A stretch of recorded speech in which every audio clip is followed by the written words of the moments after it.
Thank you, Mr. Chairman. Thank you, and I know members will be in and out. There's another hearing going on, so we look forward to your submission, and we'll put it in the record at appropriate time. Mr. Burgess next for opening statement, please. Thanks, Mr. Chairman. And I guess I didn't realize this was the 9th hearing, but I appreciate the chairman of the full committee bringing that to our attention because it is, I do think it is instructive. I want to thank the panelists for being here with us today. Many have been here with us before, and some are new to the process, but we welcome you all here to the committee, and we're anxious to hear your testimony. This issue, suffice it to say, has been at the forefront of our nation's consciousness the past few months, and we know that it is impossible to reduce food. There's an irreducible minimum below which you cannot go with foodborne illness, but still, it is our obligation and it is the FDA's obligation as the premier federal agency to ensure that the products that come to our nation's tables are indeed safe so people can feel safe and secure in the purchases that they make. Now, the Food and Drug Administration has been diligently trying to do the traceback, and we'll hear a lot about traceback and how perhaps there are some ways that this can be streamlined and improved, and I'm anxious to hear from the individuals at the Department of Health in Minnesota because it seems like they got to the root of the problem much more quickly.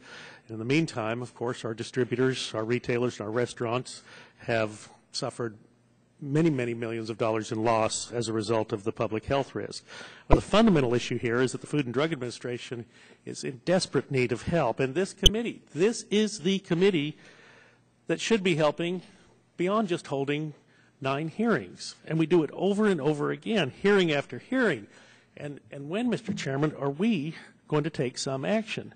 And we sit here, we've got all the levers of government ahead of us, in front of us that we can pull, and all the powers of Congress, and the only thing we've managed to do so far is hammer the FDA. And while that may make for good sound bites and that may make for good television on cable, it's not good enough for the American people. As a consequence, the image of the FDA has suffered, and I would submit that the image of the United States Congress has suffered as well, and that is something that I think we must stop.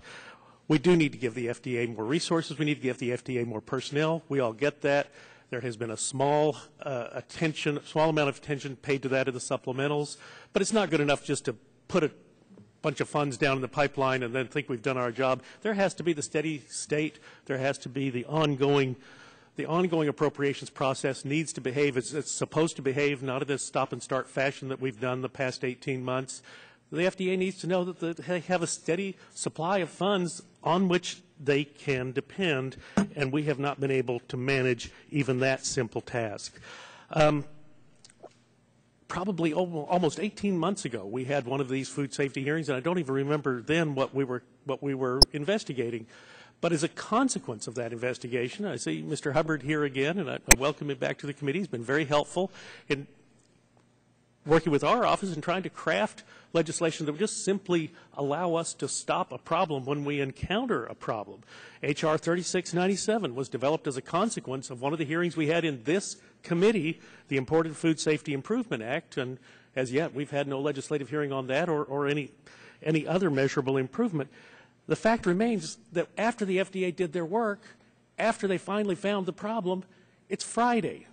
And on the Lou Dobbs show, when the commentator asked the reporter, well, what is the FDA recommending that consumers do to protect themselves? Well, ask where the peppers were bought. We didn't have even the ability to say no more imported peppers for at least this weekend until we figure out this problem. We have to have the ability, once we identify where the problem is, we have to have the ability to put an immediate stop so the American people will have at least some confidence that, yeah, they may still need to ask where this paper came from if it came into the country last week, but no new sources of contamination are going to come across our borders until we have figured out the problem. So I'm glad we're here today. I'm glad we're having a hearing. I wish we would do something concrete.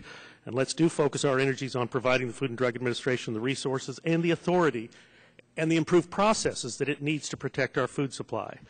So I'll continue to work to draft legislation to improve the Food and Drug Administration's ability to stop products from entering the American marketplace.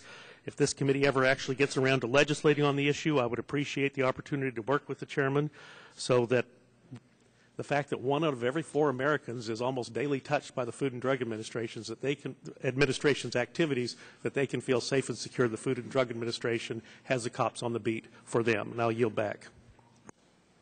I thank the gentleman. As the gentleman pointed out, it is the 9th hearing, and for the 9th time, I'll remind you, we do have the Mr. Dingell's Global Food and Drug Safety Act, which is being negotiated with all the parties, including many of the people in this room, and with the minority side. If the gentleman would yield, sure. My staff and I stand ready to participate in those negotiations, but as yet we have not been asked, and I would greatly appreciate the chairman offering my office the courtesy of participating in that activity, and I'll yield back.